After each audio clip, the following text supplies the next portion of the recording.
Hello student, कैसे हैं आप सब। एक बार पुनः आप सभी का आपके अपने चैनल सी कोचिंग क्लासेस पर स्वागत है। तो आज के इस वीडियो में आप लोग सीखने वाले हैं हैलो एल्केन की रासायनिक अपक्रियाएं। देखिए, हैलो एल्केन के जो भी रासायनिक अपक्रियाएं हैं, पूरे सभी प्रकार के रासायनिक अपक्रियाओं को मैं यहाँ पर कराने वाला हूँ। देखो, अलग अलग वीडियो बनाने से बेहतर है कि थोड़ा सा लंबा वीडियो बन जाए।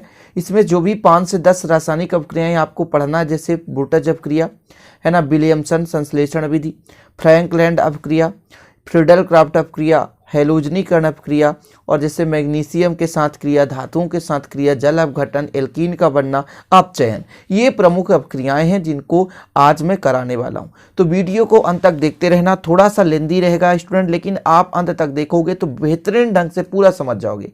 तो चलिए आज का वीडियो शुरू करते हैं। लेकिन एक बार कहना चाहूँगा, यदि नए हैं तो चैनल को सब्सक्राइब कर लेना, और ये पूरा वीडियो देखने के बाद यदि पसंद आए तो लाइक कर देना और दोस्तों के साथ शेयर कर देना। तो देखते हैं आज का पहला अपक्रिया।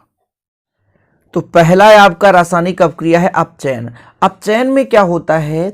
अपचयन मतलब धन विद्युतीय तत्व का जुड़ना या हाइड्रोजन का जुड़ना। अब आप पढ़ क्या रहे हो? Hello alkane. अच्छा, हैलो एल्केन क्या है भैया? R X. आर मतलब एल्किल समूह और एक्स मतलब हैलोजन तत्व। मतलब एल्किल समूह में जो हैलोजन तत्व जुड़ता है तो बनता है हैलो एल्केन। उसी की रासायनिक अपक्रियाएं पढ़ रहे हो। तो हैलो एल्केन का अपचयन, अपचयन में क्या होता है? हाइड्रोजन जुड़ता है, हाइड्रोजन या धन विद्युतीय तत्व जुड़ेगा। अच्छा, अपचयन जो होगा वो किसके उपस्थिति में होगा? तो अपचायक के उपस्थिति में होगा। तो कोई आप एक अपचायक याद कर लो। जैसे प्रबल अपचायक आप लोग पढ़े हो, HI है, लाल फास्फोरस है, निकिल है, ये सभी के सभी अपचायक का काम करते हैं। एल्कोहल है, सोडियम व एल्कोहल का मिश्रण है, HI सोडियम मतलब जिंक और कॉपर का युग्म है, ये सभी के सभी अपचायक हैं। तो किसी न किसी अपचायक के उपस्थिति में जो हैलो एल्केन है वो हाइड्रोजन के साथ संयोग करके स्टूडेंट एल्केन बनाते हैं। समझ पा रहे हैं मैं क्या कह रहा हूं? कि हैलो जो एल्केन है, हैलो एल्केन मतलब RX समूह, हैलो एल्केन मतलब RX समूह किसके उपस्थिति में? अपचायक के उपस्थिति में हाइड्रोजन से संयोग करेगा और क्या बनाएगा स्टूडेंट? एल्केन बनाएगा। चीजें समझ गए इतना? तो यहां पर पढ़िए, एल्किल हैलाइडों का अपचयन नवजात हाइड्रोजन तथा अनेक प्रकार के अपचायकों जैसे जस्ता तांबर युग्म व एल्कोहल, सोडियम व एल्कोहल, HI और लाल फास्फोरस या निकिल के उपस्थिति में H2 से क्रिया करके एल्केन बनाते हैं। अब यहां पर बोला कि जस्ता और तांबा का युग्म होना चाहिए।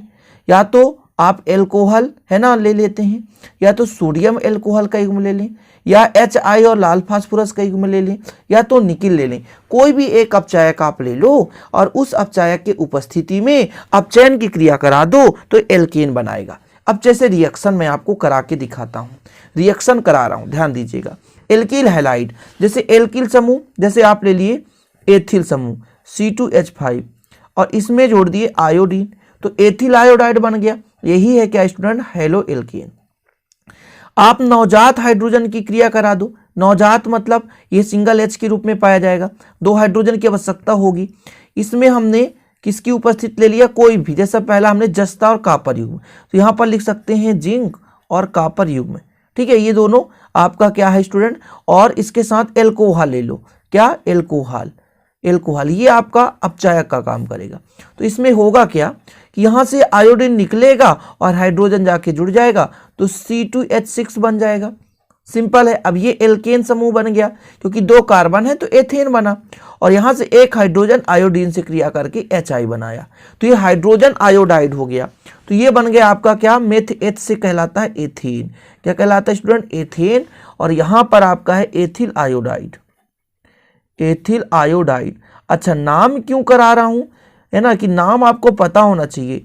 आगे यदि क्वेश्चन कि एल्केन से एल्किल आयोडाइड से या एल्किल हैलाइड से, हैलो एल्केन से आप एल्केन बनाओ, तो आप इस रिएक्शन को लिख सकते हो सिंपल तरीके से। तो पहला रिएक्शन हुआ अपचयन। अब इसके और कई सारे अपक्रियाएं हैं जिसे आप करा सकते हो, है ना। जरूरी नहीं कि एक ही अपक्रिया में आप संतुष्ट हो जाओ।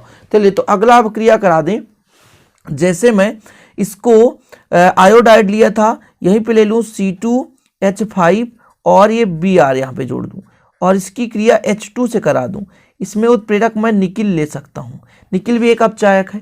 तो यहां से एक H जुड़ेगा तो C2H6 बना लेगा स्टूडेंट, और H जो है Br से क्रिया करके HBr बना लिया। तो इस प्रकार से कौन सी अपक्रिया होती है? अपचयन की अपक्रिया होती है। अपचयन मतलब हाइड्रोजन का जुड़ना। तो ये हो गया आपका पहला रिएक्शन स्टूडेंट। क्रम बाय क्रम आपको पूरा समझाऊंगा, आप बस अंत तक बने रहें। दूसरा अपक्रिया है जल अपघटन। जल मतलब H2O, अपघटन मतलब टूटना। यानी आपके पास एल्किल हैलाइड होगा, हेलो एल्केन जिसे बोलेंगे, उसके साथ हम क्या करेंगे? जल अपघटन, यानी जल टूट करके क्रिया कराना। ध्यान रखिएगा, जल अपघटन में यही होता है स्टूडेंट कि जलीय अणु उस पर संयोग करता है, जल रहना चाहिए उसमें। ठीक है, भले आपको रिएक्शन में ना दिखे, लेकिन कहीं ना कहीं जल टूट कर संयोग कराने में मदद करेगा। अपक्रिया में भले चाहे जल ना दिखाया जाए, लेकिन वो जल स्टूडेंट टूट करके अपक्रिया को संपन्न कराने में मदद करता है। तो देखो, जब एल्किल हैलाइड को क्या करते हैं? जल के साथ या जलीय KOH के साथ उबालते हैं, या उबलते हुए पानी में निलंबित सिल्वर ऑक्साइड से जल अपघटन कराते हैं, तो एल्कोहल बनता है। कुल मिलाकर जब हम एल्किल हैलाइड को किससे क्रिया कराते हैं? जल के साथ। किससे क्रिया कराते हैं? जल के साथ। तो स्टूडेंट क्या बनेगा? आपका एल्कोहल बन जाएगा। ठीक है, अब हम चाहे जल के साथ करा दें, चाहे जलीय KOH के साथ करा दें, या उबलते हुए पानी में निलंबित करा दें, तब पर भी ये बनाएगा क्या? एल्कोहल ही बनाएगा।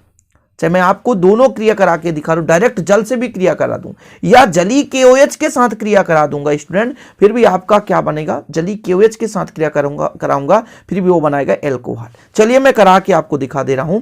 यहां पर मैं आपको दिखाऊंगा किससे पहले? KOH के साथ क्रिया।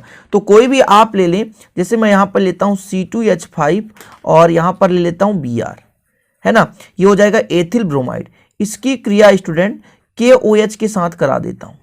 तो KOH के साथ कराऊंगा तो यहां से आपका Vr हटेगा और OH जो है इससे जुड़ जाएगा। तो C2H5OH जुड़ गया और प्लस स्टूडेंट जो K है वो Br से क्रिया करके KBr बना लिया, पोटेशियम ब्रोमाइड बना लिया। क्या बना लिया? पोटेशियम ब्रोमाइड बना लिया। अब मैंने कहा ना, चाहे उबलते हुए जल के साथ क्रिया करा दो, तो C2H5Br मतलब ये है क्या? Ethyl bromide. इसकी क्रिया HOH यानी जल है, HOH जल है, कंफ्यूज मत होना भैया। इसकी क्रिया कराओगे तो यहां से Br निकलेगा, OH जाकर जुड़ जाएगा, तो C2H5OH ये स्टूडेंट क्या है? एथिल एल्कोहल, या इसे ही कहते हैं एथेनॉल। क्या कहते हैं? एथेनॉल। तो कंफ्यूज मत होना, जो H है Br से क्रिया करके HBr बना लिया। ठीक है स्टूडेंट, समझ गए? यानी हमने क्या किया? एल्किल हैलाइड को जलीय KOH या जल के साथ डायरेक्ट क्रिया कराया, तो हमें क्या प्राप्त होता है स्टूडेंट? हमें प्राप्त होता है एल्कोहल। इसका नाम भी एथेनॉल या एथिल एल्कोहल है, इसका नाम भी एथिल एल्कोहल या एथेनॉल है, दोनों एथेनॉल है। यदि क्वेश्चन आ जाए कि आपको बनाना है स्टूडेंट किससे, तो आपको एल्किल हैलाइड से एल्कोहल बनाना हो तो इस रिएक्शन को आप लिख सकते हो। ठीक है, अब इस एल्कोहल मेथड को आप एल्कोहल बनाने की विधि भी अगले चैप्टर में पढ़ोगे। तो ध्यान ये रखा करो मेरे प्यारे भाइयों कि जो यहाँ रिएक्शन है, आगे चलकर अगले चैप्टर में भी वही रिएक्शन पढ़ोगे। जैसे आपने एल्किल हैलाइड के रासायनिक गुण में पढ़ा कि एल्किल हैलाइड से हमने क्या बनाया, क्या बना दिया स्टूडेंट? एल्कोहल। वहां पर आप पढ़ोगे एल्कोहल बनाने की विधि में कि एल्किल हैलाइड से एल्कोहल कैसे बनाई जाती है। तो एक ही अपक्रिया को दो या दो से अधिक बार पढ़ोगे ऑर्गेनिक केमिस्ट्री में, इसलिए जितने भी अपक्रियाएं हैं उनको अच्छे से समझा करें, पूरा विधिवत A to Z कैसे क्रिया करता है। जैसे आप यहां पर मन में क्वेश्चन उठेगा आपके कि Br के साथ K क्यों नहीं जुड़ गया, OH ही जुड़ा। तो ध्यान रखें, हर चीज में दो भाग होता है। जैसे इसको यदि तोड़ें तो ये धनात्मक होगा और ये ऋणात्मक भाग होगा। तो ये जब ऋणात्मक भाग यहां पर जाकर जुड़े, क्यों? क्योंकि ये जब टूटता है तो ये ऋण होता है, ये धन, तो इसका धन इसके ऋण भाग से क्रिया करता है ना। पहले का धन दूसरे के ऋण से और पहले का ऋण दूसरे के धन से क्रिया करके यौगिक संपन्न करता है, यानी यौगिक बनाता है। तो दो अपक्रिया हो गए। ठीक है, चलिए देखते हैं तीसरा अपक्रिया। तीसरा अपक्रिया है स्टूडेंट वोल्टेज अपक्रिया। वोल्टेज अपक्रिया में है ना, आपको क्या करना है कि दो एल्किल हैलाइड लेना है और उसकी क्रिया सोडियम से कराना है। क्रिया किससे कराना? सोडियम की क्रिया। अब देखिए, वोल्टेज अपक्रिया और फ्रैंकलैंड अपक्रिया सेम है। वोल्टेज अपक्रिया के बाद फ्रैंकलैंड अपक्रिया कराऊंगा तो सेम अपक्रिया है, केवल यहां पर जैसे सोडियम लिया जाएगा तो फ्रैंकलैंड अपक्रिया में जिंक लिया जाएगा स्टूडेंट, ठीक है। तो जब एल्किल हैलाइड को सोडियम या कॉपर या सिल्वर चूर्ण के साथ शुष्क ईथर की उपस्थिति में गर्म करते हैं तो पैराफिन बनता है। अब ये पैराफिन का मतलब होता है एल्केन, पैराफिन का मतलब होता है एल्केन बनता है। तो किसकी क्रिया कराएंगे? एल्किल हैलाइड की क्रिया। किसके साथ? या तो आप सोडियम से करा दो, या तो कॉपर से करा दो, या सिल्वर से करा दो। किसकी उपस्थिति में? शुष्क ईथर की उपस्थिति में गर्म करते हैं तो पैराफिन बनता है, ठीक है। तो हम ले लेते हैं स्टूडेंट एल्किल हैलाइड, जैसे आपके पास RX है, क्या है? RX, ठीक। इस RX की क्रिया हम करा देंगे किससे? सोडियम के साथ, और इधर भी RX है, ये क्रिया करेगा आपस में, देखिएगा ये तो 2 X है तो 2 सोडियम की जरूरत पड़ेगी, और अब क्रिया के फलस्वरूप ये क्या बनाएगा? RR, मतलब ये बन गया एल्केन, और ये बन गया 2NaX, 2NaX बना लेता है। क्या बना लेता है स्टूडेंट? 2NaX, ठीक है। तो ये हो गया आपका 2NaX। इस पे आप कोई भी समूह ले सकते हैं, जैसे मैं यहां पर लेता हूं CH3I, मेथिल आयोडाइड, 2Na बना क्रिया कराया, CH3I है, तो ये क्या बनाएगा? देखिएगा CH3 मतलब 2 कार्बन का एल्केन बना, मतलब ये 2 कार्बन से बनता है एथेन। क्या बनता है? एथेन। और ये Na है, I से क्रिया करके 2NaI बनाया, 2NaI बन गया स्टूडेंट। कितना बन गया? 2NaI बन गया। कंप्लीट। ये हो गया आपका कौन सा? बुर्टाजफ क्रिया। तो बुर्टाजफ क्रिया में क्या देखा आपने? जब एल्किल हैलाइड को सोडियम या कॉपर या सिल्वर चूर्ण के साथ शुष्क ईथर की उपस्थिति में गर्म करते हैं तो पैराफिन बनता है। अब यदि हम स्टूडेंट यहां पर सिल्वर चूर्ण, कॉपर या सोडियम, जैसे सोडियम की जगह जिंक ले लें, तो जब जिंक लेते हैं तो वो अपक्रिया बन जाता है फ्रैंकलैंड अपक्रिया, ठीक है। तो ये अपक्रिया आप लोग समझ गए। अब हम देखेंगे फ्रैंकलैंड अपक्रिया। तो देखिए फ्रैंकलैंड अपक्रिया क्या होता है स्टूडेंट, कि यह अपक्रिया बुर्टाजफ अपक्रिया के समान ही है। इसमें हम एल्किल हैलाइड की क्रिया शुष्क ईथर की उपस्थिति में जिंक के साथ कराते हैं। इतना बस आप याद कर लो कि फ्रैंकलैंड के समान ही, फ्रैंकलैंड की जो अपक्रिया है बुर्टाजफ अपक्रिया के समान ही है, शुष्क ईथर की उपस्थिति में कराते हैं। तो देखिएगा जैसे यहाँ पे R है ना, और ये I है, इसकी क्रिया किससे कराएंगे? Zn से, और ये भी R है और I है, ठीक है। तो स्टूडेंट क्या बनाएगा? ये R और R बना लेगा और ZnI2 बना लेगा। मतलब यहां से जो जिंक है, ये जो जिंक है वो I से क्रिया करके, यहां पर मैं जो आप कोष्टक बना रहा हूं तो आप लोग मत बनाना भाई, ये जिंक आयोडाइड बना लिया, ठीक है ना। यहाँ पे जिंक है और ये R और R पैराफिन है। जैसे कोई भी आप अपक्रिया ले सकते हो, यहाँ पे CH3Cl ले लो, है ना, प्लस Zn है, और यहाँ पर CH3Cl ले लो, तो क्या बनाएगा स्टूडेंट? CH3 क्रिया करके यहाँ पे आपका बन गया, और ZnCl जिंक क्लोराइड बन गया, ठीक है। यहाँ पर जिंक आयोडाइड है, जिंक क्लोराइड बन गया, ठीक है, ये जिंक क्लोराइड हो गया। तो ये आपका हो गया एथेन। क्या हो गया स्टूडेंट? एथेन। तो ये आपका हो गया कंप्लीट। तो इस प्रकार से फ्रैंकलैंड अपक्रिया भी हो गई। तो कौन सा अपक्रिया, कौन से नंबर का अपक्रिया हो गया? तो आप लोगों ने 4 अपक्रिया पढ़ लिया, 4 अपक्रिया पढ़ लिया। फ्रैंकलैंड जो है बुर्टाजफ अपक्रिया का सेम अपक्रिया है।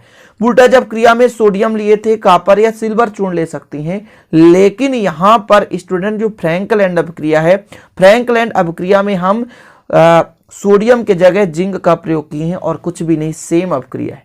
तो ये आपके 4 अपक्रिया हो गए। अभी आपको करते चलना, ठीक है, वीडियो को अंत तक देखते चलना है, थोड़ा सा लंबा होगा। जितने भी रासायनिक अपक्रिया इंपॉर्टेंट है वो सारे के सारे आपको कराते चलूंगा। तो अगला अपक्रिया है आपका फ्रीडल क्राफ्ट अपक्रिया।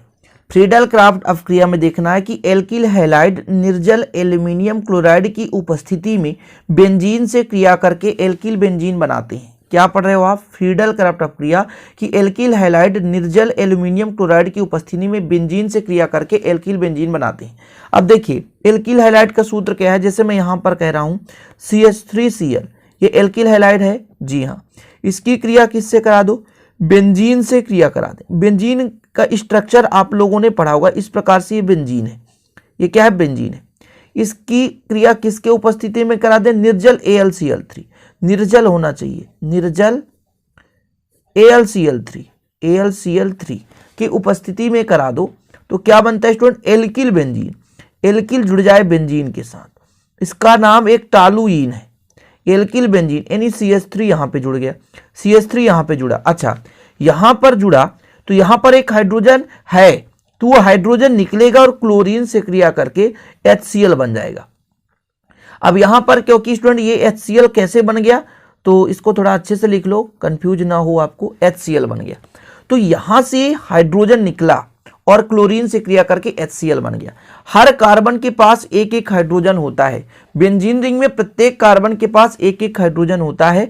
तो यहां से हाइड्रोजन निकला और क्लोरीन से क्रिया करके HCl बना लिया, और ये जो CH3 है इस कार्बन के साथ जुड़ करके ये एल्किल बेंजीन बनाता है स्टूडेंट, और इसका नाम है आपका टालुइन। लिख लो टालुइन। यदि कोई बोल दे आपसे कि बेंजीन से आप बना दो क्या, टालुइन, किससे, बेंजीन से, तो आप सिंपल तरीके से इस रिएक्शन को लिख सकते हो और आपका बन गया है बेंजीन से टालुइन। तो फ्रीडल क्राफ्ट अभिक्रिया में टालुइन बनता है, या इसको बोल दो मेथिल बेंजीन, है ना, एल्किल बेंजीन अर्थात मेथिल बेंजीन या टालुइन। इसका नाम बिल्कुल अच्छे तरीके से याद कर लो, टालुइन का फार्मूला कई बार आपको देखने को मिलेगा स्टूडेंट। तो टालुइन बनना चाहिए कि CH3 जुड़ा रहता है, किसी भी कार्बन समूह के साथ जोड़ दो, कोई दिक्कत नहीं है।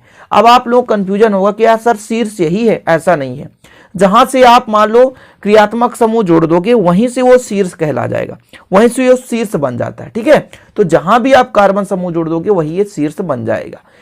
तो फ्रीडल क्राफ्ट अभिक्रिया समझ में आ गया ना, कि एल्किल हैलाइड निर्जल एल्युमिनियम क्लोराइड की उपस्थिति में बेंजीन के साथ जब क्रिया करती है तो क्या बनाती है, एल्किल बेंजीन बनाती है। जैसे यहां पर मेथिल बेंजीन आपका बन चुका, जिसे हम टालुइन भी कहते हैं। तो अगला अभिक्रिया आपका है विलियमसन संश्लेषण, ईथर का बनना। मतलब ईथर कैसे बनता है, एल्किल हैलाइड से ईथर बनेगा, इसी अभिक्रिया को कहते हैं विलियमसन संश्लेषण अभिक्रिया। तो इसमें होता क्या है कि एल्किल हैलाइड को हम क्रिया कराते हैं सोडियम एल्का ऑक्साइड से। अच्छा सोडियम एल्का ऑक्साइड का पहचान होता है RO, ये एल्का ऑक्साइड है, सोडियम है तो सोडियम जुड़ जाएगा, तो सोडियम एल्का ऑक्साइड, एल्कीन से एल्का है ना, ऑक्साइड है सोडियम, तो सोडियम एल्का ऑक्साइड। इसकी क्रिया किससे कराएंगे, एल्किल हैलाइड। अच्छा एल्किल हैलाइड का फार्मूला क्या होता है, R है, और इसके साथ यदि X जुड़ा है तो कहलाता है एल्किल हैलाइड। तो ये क्या बनाएगा देखिएगा, थोड़ा सा देखिएगा, यहां से Na हटेगा, X से क्रिया करेगा तो ये बना लेगा NaX, ठीक है स्टूडेंट। अब इसके बाद जो आपका R डैश है और ये RO है, तो RO ये R डैश जाकर जुड़ जाएगा, तो यहां पर बन गया एल्का ऑक्साइड से ईथर। ईथर का पहचान ही है कि यदि इसके साथ दो एल्किल मूलक हों और बीच में ऑक्सीजन हो स्टूडेंट तो ईथर कहलाता है, ठीक। यहां पर कोई भी आप एग्जांपल ले सकते हैं सिंपल तरीके से, कि जैसे मैं यहां पर ले लेता हूं R की जगह CH3 और यहां पर स्टूडेंट O और Na, यानी आपके पास ये हो गया, ठीक है। तो सोडियम एक कार्बन है तो मेथाऑक्साइड, सोडियम मेथाऑक्साइड, फिर से समझिए, सोडियम एक कार्बन, सोडियम मेथाऑक्साइड, इसकी क्रिया करा दें स्टूडेंट, किससे करा दें, तो यहां पर आपके पास CH3 ही है और यहां पर जोड़ दें Cl, तो क्या बनाएगा, यहां भी CH3 यहां भी CH3, तो CH3OCH3 है ना। ये है स्टूडेंट आपका एसीटोन, क्या है एसीटोन, सॉरी एसीटोन नहीं है, डाई एथिल ईथर है, ईथर है स्टूडेंट, ठीक है, dimethyl ether, dimethyl ether, ether बन रहा है ना। तो यहां पर O है तो दो कार्बन, तो डाई दो कार्बन है तो मेथिल, तो डाई मेथिल ईथर, और यहां पर जो सोडियम है वो क्लोरीन से क्रिया करके सोडियम क्लोराइड बना लेगा। क्या बना लेगा, सोडियम क्लोराइड बना लेगा। तो अपन ने क्या कराया, एल्किल हैलाइड, ये एल्किल हैलाइड है RX है, इसकी क्रिया सोडियम एल्का ऑक्साइड के साथ कराने से ईथर बनता है या ईथर प्राप्त होता है। इसी को कहते हैं स्टूडेंट क्या, ईथर का बनना या विलियमसन संश्लेषण अभिक्रिया, ठीक है। इस अभिक्रिया को हम और वहां भी पढ़ेंगे जब ईथर समूह पढ़ेंगे अगले चैप्टर में, ईथर कैसे बनाई जाती है, ईथर बनाने की विधि में भी इसको आप वहां पर पढ़ोगे, इसलिए आप लोग अच्छे से है ना तैयार करते चलो, ठीक है स्टूडेंट। इतना क्लियर हो गया है ना। जितने भी अभिक्रिया करा रहा हूं सभी के सभी महत्वपूर्ण हैं, इन सभी महत्वपूर्ण अभिक्रियाओं को अच्छे से तैयार कर लो, आप लोग अच्छे से पढ़ लो। अब अगला अभिक्रिया है आपका एमिनो का बनना या हाफमैन विधि।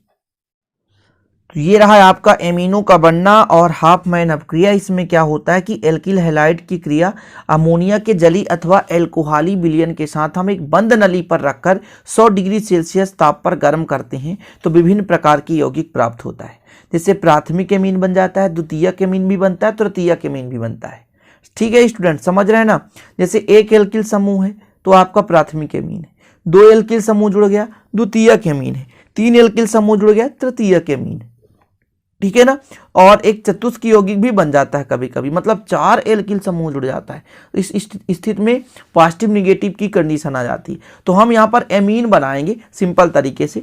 तो जब हम क्या कराते हैं, एल्किल हैलाइड को अमोनिया के जली अथवा एल्कोहली विलयन के साथ, यानी एल्किल हैलाइड की क्रिया अमोनिया के साथ कराएंगे, लेकिन अमोनिया किसके साथ मिला रहेगा, जल के साथ या एल्कोहली विलयन के साथ। इसे हम एक बंद नली पर रखेंगे और 100 डिग्री सेल्सियस ताप पर गर्म करेंगे तो विभिन्न प्रकार के एमीन बनते हैं। जैसे एक आध अपक्रिया यहीं पे करा रहा हूं, देखिएगा।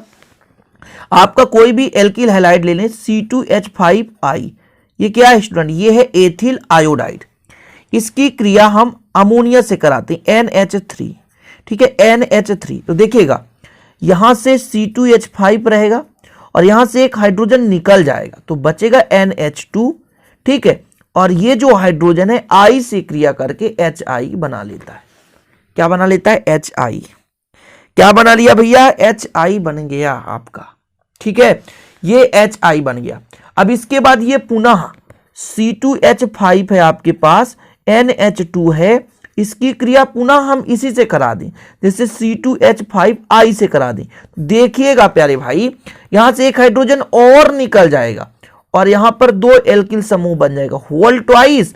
एक हाइड्रोजन और निकल गया तो बचा NH और एक H निकलकर I से, तो HI बना लिया। तो ये द्वितीयक हो गया, ये प्राथमिक एमीन था, ये द्वितीयक एमीन हो गया। इसी के साथ यहीं पे तृतीयक एमीन करा दो। ये आपके पास C2H5 का होल ट्वाइस NH है, इसकी क्रिया पुनः C2H5I से करा दो। तो देखना एक H निकलेगा और I के साथ बाहर निकल जाएगा, तो C2H5 का होल थ्राइस और N हो गया, और यहां पर H जो है I से क्रिया करके HI बना लेता है। तो ये हो गया प्राथमिक primary amine, secondary amine, tertiary amine. यानी एक एल्किल मूलक जुड़ा है तो प्राथमिक एमीन, 2 एल्किल मूलक जुड़ा हुआ है तो द्वितीयक एमीन, और स्टूडेंट यहाँ पे 3 एल्किल मूलक जुड़ा हुआ है तो तृतीयक एमीन बन चुका है। तो यह है प्राइमरी एमीन, यह है सेकेंडरी एमीन और यह है टर्सरी एमीन, प्राथमिक, द्वितीयक और तृतीयक। हमने एल्किल हैलाइड यहाँ भी लिया, एल्किल हैलाइड यहाँ भी लिया, एल्किल हैलाइड यहाँ भी लिया, तो तीनों एल्किल हैलाइड की ही अवक्रियाएं चल रही हैं, लेकिन एक के बाद एक आपस में क्रिया करके प्राथमिक, द्वितीयक और तृतीयक एमीन का निर्माण करते हैं। तो इस प्रकार से आप लोगों ने 7 अवक्रियाएं कर ली जो कि एग्जाम में पूछे जाते हैं।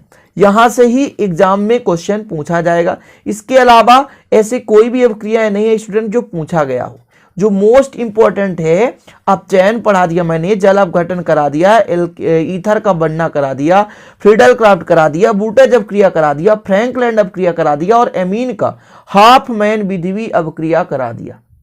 तो आशा और उम्मीद है कि ये वीडियो आपको पसंद आई होगी। इसमें जो भी आपका क्वेश्चन छूट जाएगा, जो आता है विगत वर्षों में पूछे गए हैं, उनको पुनः मैं करा दूंगा। आप लोग इतना रासायनिक अपक्रिया यदि पढ़ लेते हो स्टूडेंट तो आपके लिए काफ़ी है, और आशा और उम्मीद है कि ये आपको है ना तैयार हो जाएंगे। तो ये लंबा थोड़ा सा वीडियो खिंच गया है, लेकिन आप लोगों के लिए इतना यदि मैं मेहनत करता हूँ तो आप लोगों का दायित्व बनता है, प्लीज़ यार लाइक कर दिया करो और शेयर कर दिया करो। कमेंट से आपके हमें मोटिवेशन मिलता है। मैं हर एक का कमेंट पढ़ता हूँ, सभी का कमेंट पढ़ता हूं, कभी बाद में पढ़ता हूं, कभी पहले पढ़ लेता हूं। तो चलिए स्टूडेंट चलते हैं, इजाजत दीजिए, मिलते हैं अगले वीडियो में। तब तक के लिए जय हिंद, वंदे मातरम।